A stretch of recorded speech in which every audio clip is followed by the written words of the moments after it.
Ó, pessoal do segundo ano, o vídeo ele deu uma paradinha que meu celular ficou muito cheio dessa primeira e segunda aula. Eu estava aqui nessa parte dos termômetros, foi? Então vamos voltando aqui, ó, o termômetro clínico, o termômetro bimetálico e o pirômetro óptico. Esses termômetros aí são assim, os mais conhecidos, mas existem vários tipos de termômetro, tá certo? Inclusive eu quero que vocês façam uma pesquisa sobre os termômetros e do que ele é feito, até que temperatura ele mede, porque cada termômetro tem uma faixa de temperatura que mede, tá certo? Aí eu gostaria que vocês fizessem essa pesquisa, deixassem no caderno aí com as 20 linhas, ok? Vamos passando aqui para o outro lado da aula. Aqui vamos lá. As temperaturas são expressas por um número seguido de uma escala termométrica, certo? Então, a temperatura, que é a medida do grau de agitação das moléculas, ela vem expressa por um número e por uma escala termométrica, certo? Por exemplo, digo 20 graus Celsius. O 20 é o número, grau Celsius é a escala termométrica. Eu digo 38 graus Fahrenheit. 30 é o número, Fahrenheit é a escala termométrica. E digo 40 Kelvin.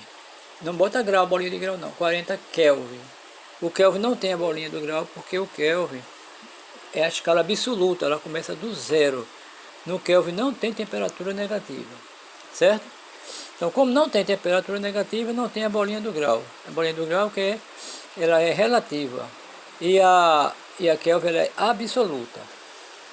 Agora, como é que se construiu essas escalas termométricas? Isso aí foi lá nos anos 1800, nessa faixa aí entre 1600 e 1800, que estavam essas pesquisas em andamento. Aí aqui foram construídas com base no ponto de fusão e ebulição da água. O que é isso? Ponto de fusão é o ponto que a água congela. E o ponto de ebulição é o ponto que a água ferve.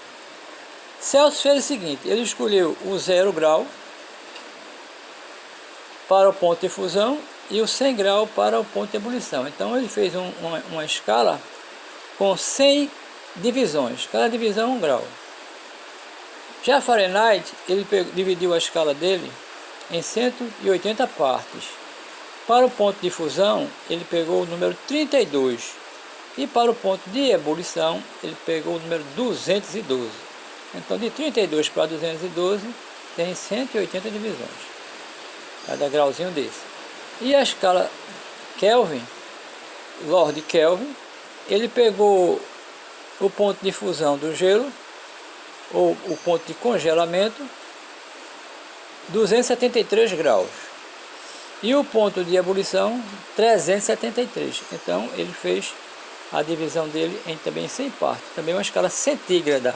A escala Celsius e a escala Fahrenheit são chamadas de escala centígrada. Então, mais ou menos aqui, ó, ele colocou aqui, vamos ver assim, mais ou menos como isso funciona, né? Isso aqui representa uma bacia, uma cuba, tá certo? Cuba. E aqui tem 3 termômetros. Aí aqui é Celsius, Fahrenheit e Kelvin. Esse azulzinho aqui é o líquido colocado, quando aqui dentro tem água e gelo. Água e gelo na escala Celsius é 0, na escala Fahrenheit é 32 e na escala Kelvin é 273. Se aquecermos isso aqui até o ponto de fusão, de ebulição, em que a água ferve, aqui vai para 100 na escala Celsius, 212 na escala Fahrenheit e 373 na escala Kelvin. Esse foi o número que eles escolheram, baseado no que eles estavam pesquisando. Aqui está dizendo que foi feito, né, colocando água com gelo nessa cuba, tal, explicando isso que eu disse aqui agora.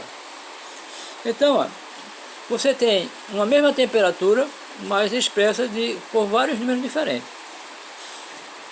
Então eu posso ter 30 graus na escala Celsius, aí eu vou converter para a escala Fahrenheit, vejo quanto é que dá, faço o cálculo, e depois converto para a escala Kelvin. Para você usar essa transformação de escala, você vai usar essa equaçãozinha aqui, ó. Ela foi montada aqui segundo o princípio o teorema de Thales, de retas paralelas, aqui são as retas paralelas, seriam os termômetros, cortada por duas retas transversais. Esse é o teorema de Thales, ele pode conferir com o professor João. Ele determina segmentos que são proporcionais, certo? Então aqui eu tenho a escala de conversão, tenho temperatura em Celsius sobre 5, igual a temperatura em Fahrenheit menos 32 sobre 9, igual a temperatura em Kelvin menos 273 sobre 5 também. Então, por exemplo, se eu quero passar 30 graus Celsius para Fahrenheit e Kelvin, eu vou botar 30 aqui, vou dividir por 5, dá 6, aí faço meio por extremos, isolo o F, acho. Se eu for fazer Celsius para Kelvin, aí é mais fácil, porque eu tenho 5 aqui, eu cancelo, aí fica C igual a K menos 273. Ou seja, para passar de Celsius para Kelvin, é só somar aos Celsius 273, tá bom? Então eu encerro essa primeira parte da explicação e vou fazer um outro vídeo explicativo com exercícios resolvidos.